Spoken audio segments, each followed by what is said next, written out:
Hello everyone, Mr. Happy here and welcome to Final Fantasy Bestiary. This series is dedicated towards discovering the history and lore behind Final Fantasy's most iconic creatures and characters.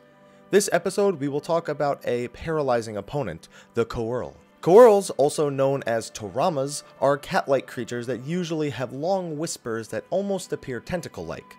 These whiskers are often used to cast powerful spells and the powerful ability Blaster, which can be used to inflict paralysis, petrification, and even instant death.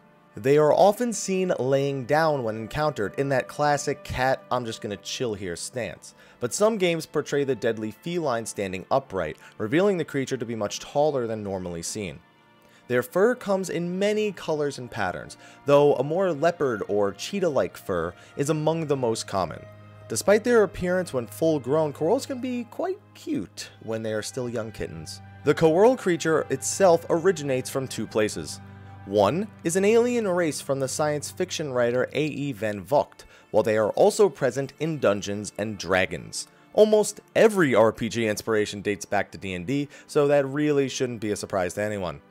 On the other hand, their alternate name, the Torama, is a combination of two Japanese words, Tora for tiger, and Ma for demon, making them tiger demons. They actually resemble normal cats, cheetahs, or leopards more often than tigers though, so it's kind of strange. Coeurls were introduced into Final Fantasy in the early days, dating back to Final Fantasy II, where they were called Quirls, Q-U-I-R-L-S. Odd. This was also where they became famous for their blaster attack, which had a chance to paralyze the entire party. Due to their potent ability to cripple the party, they were found in the final two dungeons of the game, and were often the source of many a game over. These creatures would skip out on Final Fantasy III, but would make a strong appearance in Final Fantasy IV as another late-game enemy. Called the Black Cat in the original SNES translation of Final Fantasy II, it was known for only counterattacking, so one could feasibly leave them for last once other enemies had been taken care of. They would once again be absent from Final Fantasy V. I guess in this day and age they were just allergic to any game that had a dedicated job system. But they would appear again in Final Fantasy VI, where the Coeurl sprite really just looks like a large house cat, even simply called the Wildcat in the Super Nintendo translation. One of the reskins of the Wildcat, the Stray Cat, is infamous for its insanely powerful enemy skill that Gao can learn, Cat Scratch.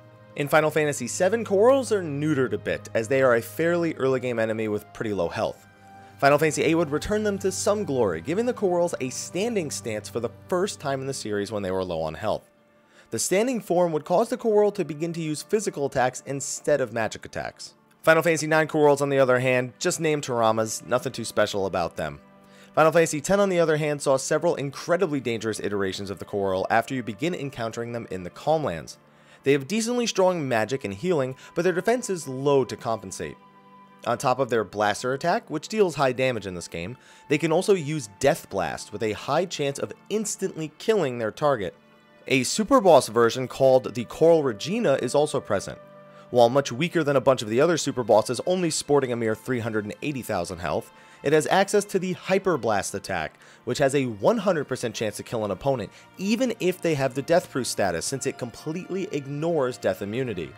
On top of its Confuse, Doom, and Curse on hit, quick disposal of this beast is recommended. Final Fantasy XI would see Coeurls and Toramas be much more lean while also standing entirely upright all the time. Most of them aren't too threatening, as the majority of their attacks are actually avoidable by avoiding eye contact with the creature. One in particular, the Ose, used to be known for spawning where parties would go to level up in their upper 60s in the Labyrinth of Onzozo. It was common for experienced parties to team up and take down the creature to get its body piece end, so it wouldn't interfere with their leveling. Final Fantasy XII also saw a number of Coeurls, though in this game their head and face are much more squid-like, almost giving them a Cthulhu-type vibe. That being said, they're still moderately powerful, though not enough to cause large concern. Finally, we see Coeurls again in Final Fantasy XIV, where the creature is given a slightly more detailed backstory. We find out that it's known for hunting by shocking its prey with its whiskers to paralyze them before digging their claws and fangs in for a hearty meal. Oddly, these Coeurls also bear a strong resemblance to a type of Mericidian dragon, mostly seen in the captured halls of the Binding Coil of Bahamut.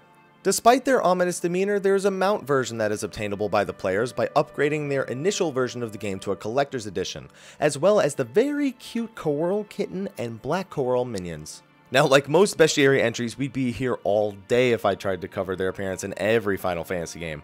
I'm sure you're all more than familiar with their other appearances anyway. Looking forward to seeing these Thundercats and see if they make a strong showing in the upcoming Final Fantasy 15 and to see if they do well as Mirages in World of Final Fantasy. Anyway, thank you for watching this episode of Final Fantasy Bestiary. Special shout out to those of us supporting us on Patreon to help increase the amount of content here on YouTube. Definitely be sure to check that out if you're interested in supporting the channel, and keep in mind that it is always appreciated but never mandatory. Anyway, be sure to like, favorite, subscribe, and share, and stay tuned for the next Final Fantasy Bestiary. Until then, take care.